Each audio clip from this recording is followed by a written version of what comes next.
안녕하십니까? 오늘도 새벽 기도회에 오신 여러분들을 진심으로 환영합니다. 오늘 말씀의 제목은 의와 공평에 매이는 삶, 의와 공평에 매이는 삶이라는 제목으로 하나님 말씀 증거하도록 하겠습니다. 본문의 말씀 골로새 4장 1절부터 있는 말씀을 함께 읽도록 하겠습니다. 상전들아, 의와 공평을 종들에게 베풀지니 너희에게도 하늘의 상전이 계심을 알지어다. 기도를 계속하고 기도에 감사함으로 깨어있으라. 또한 우리를 위하여 기도하되 하나님이 전도할 문을 우리에게 열어주사 그리스도의 비밀을 말하게 하시기를 구하라. 내가 이 일 때문에 매임을 당하였노라. 찬미 642장 함께 하도록 하겠습니다.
골로새 4장 1절부터 있는 말씀을 다시 한 번 더 함께 읽도록 하겠습니다. 상전들아, 의와 공평을 종들에게 베풀지니 너희에게도 하늘의 상전이 계심을 알지어다. 기도를 계속하고 기도에 감사함으로 깨어있으라. 또한 우리를 위하여 기도하되 하나님이 전도할 문을 우리에게 열어주사 그리스도의 비밀을 말하게 하시기를 구하라. 내가 이 일 때문에 매임을 당하였노라. 바울은 본절에서 상전들에게 종에 대한 대우의 문제를 권면하고 있습니다. 상전들은 종들을 의와 공평으로 대해야 합니다. 의는 평등의 정신을 나타내며 공평이라는 말에 의해서 그 의미가 강조되고 있는 것입니다. 영적으로는 그리스도인들에게 하늘의 나의 주인이신 하나님이 계시기 때문에 이 세상의 어떤 주인들보다 저와 여러분들에게 더 의와 공평이 강조되어야 함을 말하고 있는 것입니다. 온 우주의 주인이신 하나님을 모시고 있는 저와 여러분들에게 어떤 의와 공평이 강조되어야 하는지 오늘 함께 살펴보기를 원합니다. 누가복음 6장 32절에 있는 말씀을 함께 읽도록 하겠습니다. 너희가 만일 너희를 사랑하는 자만을 사랑하면 칭찬받을 것이 무엇이냐? 죄인들도 사랑하는 자는 사랑하느니라. 너희가 만일 선대하는 자만을 선대하면 칭찬받을 것이 무엇이냐? 죄인들도 이렇게 하느니라. 예수님께서는 누가복음 6장에서 나를 사랑하는 자와 나를 선대하는 자만을 사랑하는 그리스도인들의 죄를 지적하시고 있습니다. 그리스도인들의 의와 공평이 죄인과 이방인과 차별을 당하는 자들을 향하여서도 같아야 함을 말씀해 주시고 있는 것입니다. 의와 공평의 시작은 차별 없는 사랑이 되어야 합니다. 그러나 내가 사랑하기 힘든 이방인과 또한 나의 원수와 나를 핍박하는 자이건 그리스도인이라면 그들에게도 의와 공평을 행해야 한다는 것입니다.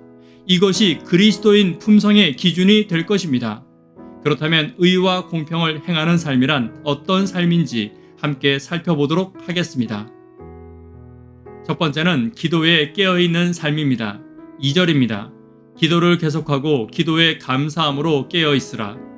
의와 공평의 삶에서 가장 중요한 것은 기도에 깨어있는 것입니다. 여기서 깨어있다라는 말을 주목해 보아야 합니다. 기도하지 않는다면 잠들 수밖에 없다는 말로 해석할 수 있을 것입니다. 기도하지 않는다면 내 이기심에 따라 나를 사랑하는 사람에게만, 나에게 이익이 되는 사람에게만 나의 마음이 기우는 죄인의 습성 속으로 내 영혼이 잠들고 마는 것입니다. 다시 말해 끊임없이 내 마음을 기도로 권면하고 내 마음을 다스리지 못한다면 이방인들과 같이 학연, 지연, 혈연에 이끌리는 것이 연약한 죄인의 습성일 것입니다.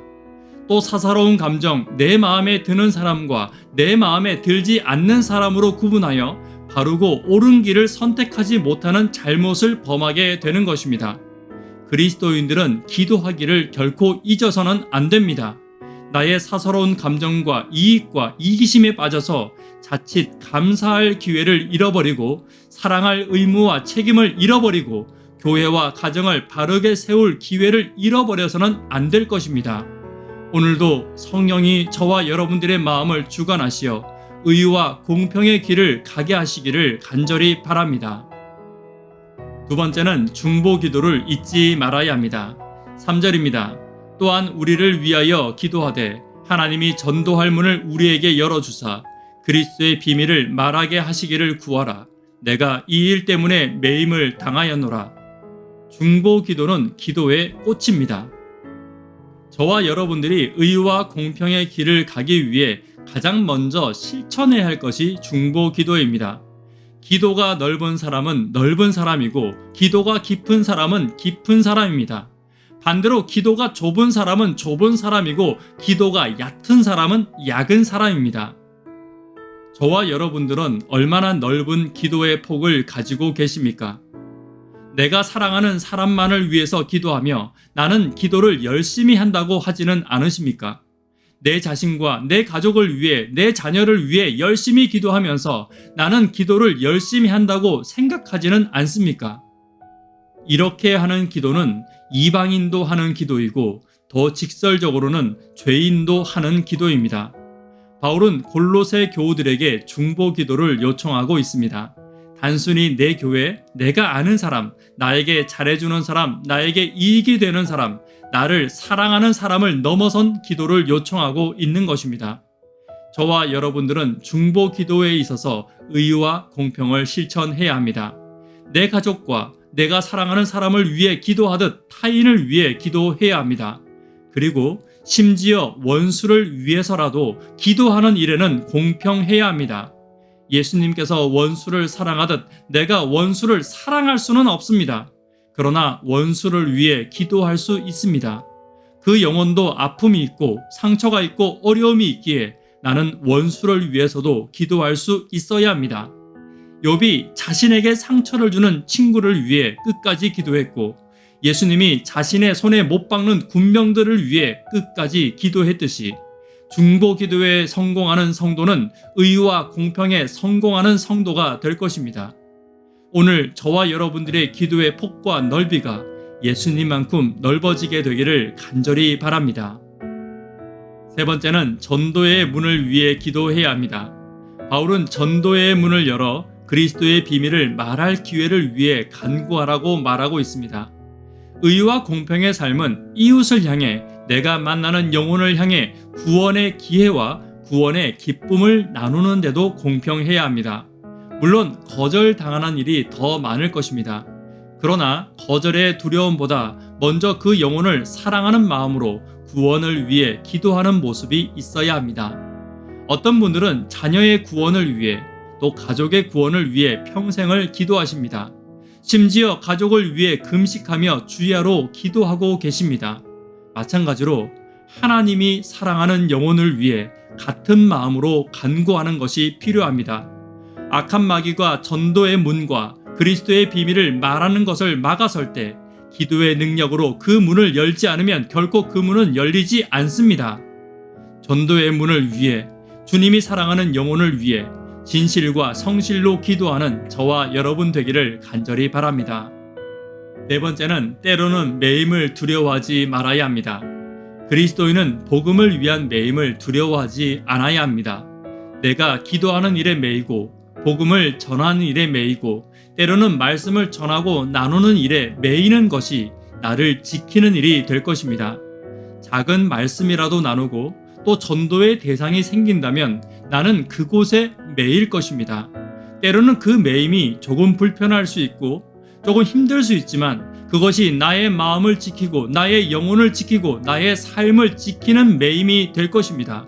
그리고 나의 삶을 지키는 매임과 나의 신앙을 지키는 매임은 내가 사랑하는 가족들을 지키는 매임이 될 것입니다. 오늘도 나의 영혼을 지키는 거룩한 매임이 있다면 그 자리에 동참하는 저와 여러분 되기를 간절히 바랍니다. 말씀에 결론 맺도록 하겠습니다. 의와 공평에 매이는 삶이란 어떤 삶입니까? 기도에 매이는 삶입니다. 특별히 중보 기도에 매여 있어야 합니다. 전도의 문을 위해 기도하는 삶이 되어야 합니다. 복음과 전도와 기도에 매여 있는 저와 여러분의 삶이 되기를 간절히 바라며 말씀을 마치도록 하겠습니다. 기도 제목 나누도록 하겠습니다. 교회의 청년, 학생, 어린이들을 위해서 기도 부탁드립니다. 구도자들을 위해서 기도 부탁드립니다. 특별히 하루 10분 하나님과 동역하기를 위하여 기도해 주십시오. 중보 기도하는 일과 그리스도의 비밀을 알리는 일에 스스로 나를 메어 나의 신앙과 내 가족의 구원을 지키는 저와 여러분 되기를 위해서 기도해 주십시오. 이 시간 개인적으로 기도하시고 새벽 기도회를 마치도록 하겠습니다. 감사합니다.